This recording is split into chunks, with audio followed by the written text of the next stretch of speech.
Ousmane Diaye, rédacteur en chef du service Afrique à TV5 Monde, est avec nous. Bonsoir Ousmane.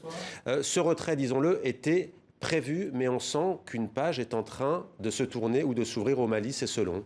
C'est important parce que Kidal était le symbole de ce qu'on peut appeler le long malentendu entre la France et le Mali. Depuis 8 ans, Kidal est le symbole de... et à la fois aussi...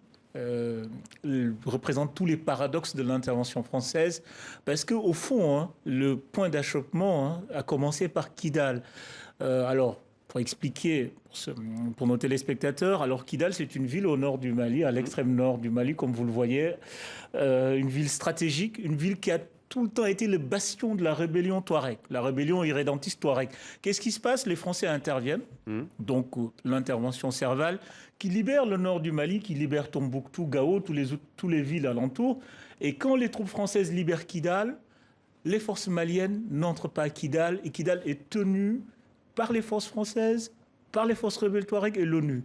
Et ça a créé une sorte de déshonneur national au Mali. Les Maliens ont toujours reproché aux Français d'avoir donné Kidal à la rébellion Touareg, et c'est né un ressentiment qu'on a beaucoup entendu. Tout le monde se rappelle de la fameuse bataille de Kidal, mai 2014, où le Premier ministre malien essaye de libérer Kidal et reçoit une sorte de défaite. Il n'y arrive pas.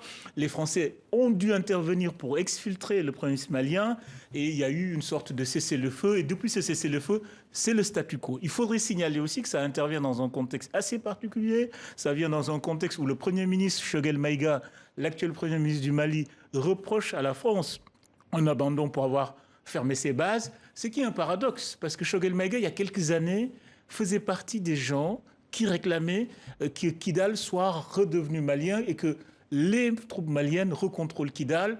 Aujourd'hui, il parle d'abandon. Donc, en l'espace de quelques années, on voit les positions sont assez contradictoires. Ousmane Diaye, prudence, pour que celles et ceux qui nous regardent le comprennent bien, ça ne veut pas dire qu'il n'y aura plus de soldats français au Mali. Aujourd'hui, il y a plus de 5000 soldats français qui stationnent au Mali.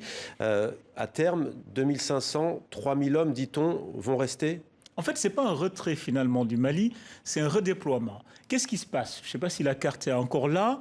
En fait, ce qui se passe, c'est que les Français occupaient plusieurs positions. Des positions dans l'extrême nord. Tessalit aussi notamment, Tessalit, Kidal. près de la Mauritanie, vous voyez Kidal et Gao. Donc qu'est-ce qui se passe? Les Français ont décidé de recentrer les forces plus au sud, dans ce qu'on appelle la zone des trois frontières, donc Niger, Burkina et Mali. Donc tout Barkhane est repositionné et reconcentré sur cette zone où règne un autre groupe armé, c'est-à-dire Daesh, le groupe affilié à l'État islamique, alors qu'à Kidal, c'est AQMI, les groupes affiliés à AQMI, le GSIM notamment, groupe de soutien et d'intervention pour l'islam.